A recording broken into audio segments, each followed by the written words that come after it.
to our standards as far as network throughput and things like that go. So what we did initially sort of built up. Yes. I mean, and that is actually to our specs going to be even your computers at least holding up for the next 3 years. I would say about 3 years is when, if we start to have any sort of issues with computers or something, that's when we would start to say, okay, now it's time to invest in a new computer rather than fixing what you've got, just to maintain current technologies and protocols and that sort of thing. Yeah, we'll make that judgment on a case-by-case basis. Absolutely, and obviously we don't do anything without letting you guys know first. And as far as our relationship goes about handling that stuff, it's been fantastic. I don't think there's really been any question. You guys have not questioned us as far as any time we said that you need to replace something, which has been very small. And you guys have been working very well with us. So as far as anything goes with that. And with the wiring on the sign, they called and said, do you want us to order it? And I said, well, do you want to know how much it's going to be? And I said, I think it'd be nice to know how much. See how much different that was than any other wiring you had around here? I haven't. Before, you guys had wiring coming, like hanging across the open air between buildings, things like that. You got cables swung across your ceiling and stuff like that. That is not what we do. That is not acceptable for ours. We have drudged this cable all the way to that building, 6 to 10 inches, I want to say, right? 50 feet of 6 digging. to 10 inches. And then we come up your wall with conduit, we run through chases in the attic, and then we come out of the wall and we run it across your raceway and back in, so that it's pretty and that you don't have any eyesores. And I saw them doing it. So, I mean, we don't do things I mean, it's not to our benefit, and it's not to your benefit. Some of that wiring was put up years ago. And we knew it was wrong then. Yeah, if you told us to do it like that, we would have said no. We don't do things. I mean, like I said, to both of our benefits, you're not going to have any problems with that cable. It's not going to cause any problems to, say, your building. If you do it wrong, a lot of times you have holes that get water and things like that in there and cause rot, and you're not going to get that from what we did to your building. How are we going to document that so nobody in the future building extension or anything like that digs into it? Well, we have it in the conduit. Like I said, we've done it right. So unless they're going to use some sort of heavy machinery coming out here with a backhoe or something, you're not going to break that with a shovel. And that is in the proper color conduit. So water's white. I think all electricity is gray. Yeah. So someone coming over there and digging and finding that conduit should, without, if they're properly trained, should know that that's not water, that's actually some sort of cable dealing with electricity and that sort of type of thing. So, all of it's been done up to specs accordingly to anybody else that would do that job. You'll be able to see where the conduit goes into the ground, so you'll know there's Oh, something yeah. running there. And you can see where it comes out and up the building. would their machine pick up the cable? I believe so, even though it has a little voltage Like on if they were Survey to, ground? yeah, like do Or the scan. mark the it'll find So and we're required by law to call whatever it is to mark your Oh, I know property what you're talking if you're about. digging.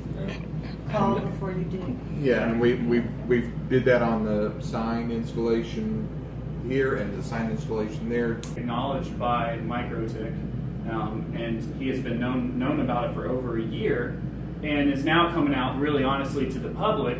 But our manufacturers for your routers has already taken care of it. It came out before the public even acknowledged that it was a vulnerability. It came out, fixed that vulnerability, but just like everybody kind of has a hobby. By the time we hear about it, you've already heard about it. Yeah, and just fixed like it. everybody else has a hobby, this is one of the things that we constantly look at is vulnerabilities, because it's something that intrigues us, Hobby and that we I look can at utilize. and can kind of comprehend. So, whenever big vulnerabilities come out with processors, RAM, operating systems, we're normally right out in front of it and doing the research to comprehend what it actually is and what it would actually make vulnerable in your network and what needs to be patched to prevent it. And a lot of times too, especially as of recent, it actually a lot of times decreases performance depending on if it's a hardware or a software vulnerability. And that's very recent. Now, the funny thing about that is your ISP is not reaching out to you to tell you that. Meaning that unless you call up and ask them what you're paying for and what their actual options are, you're probably going to be on the old bandwidth for the same price. So more than likely, if you have been with a company for more than a year and a half, 2 years, and have not called or done anything with them, you're probably getting what will probably be standard a 10 by 1 at your house. Really, for that same money, you can get something about a 75 by 5 by just calling them. So if you did want us to take a look at that, you can just send us your bill. No, I'm Just say, calling HTC all the time. The last time I called them, it says, well, Nancy, you've got like 25 different things connected to your internet. And I said, what? And they said, yeah, what's this thing on the porch? Porch? She said, Roku? I said, oh, yeah, I forgot about that. So you don't think about those things. I didn't even think that Roku is connected to the internet. Well, It's you amazing. also have to think about this too. So you have the bandwidth of your internet, okay? Mhm. Well, you also have the bandwidth of your wireless. Right. So if you have 20 things connected to one wireless, hypothetically speaking, and this is not proven fact of the actual numbers, but it becomes a half duplex situation. It cannot talk and speak at the same time. That causes collisions. So the more you have on a network, the more they can't talk and speak at the same time, and you're throttling your whole situation. So you might actually have good, adequate internet coming into your building, but with how many devices you have connected to your wireless access point cannot talk to all of them at the same time. Right. So you're actually lowering your bandwidth on the wireless. But if you had, say, several access points and lots of devices connected, wired and wireless, your average speeds of like a 75 by 5 megabits per second is going to allow somewhere around 10 to 15 devices probably Netflixing at the same time at 1080p.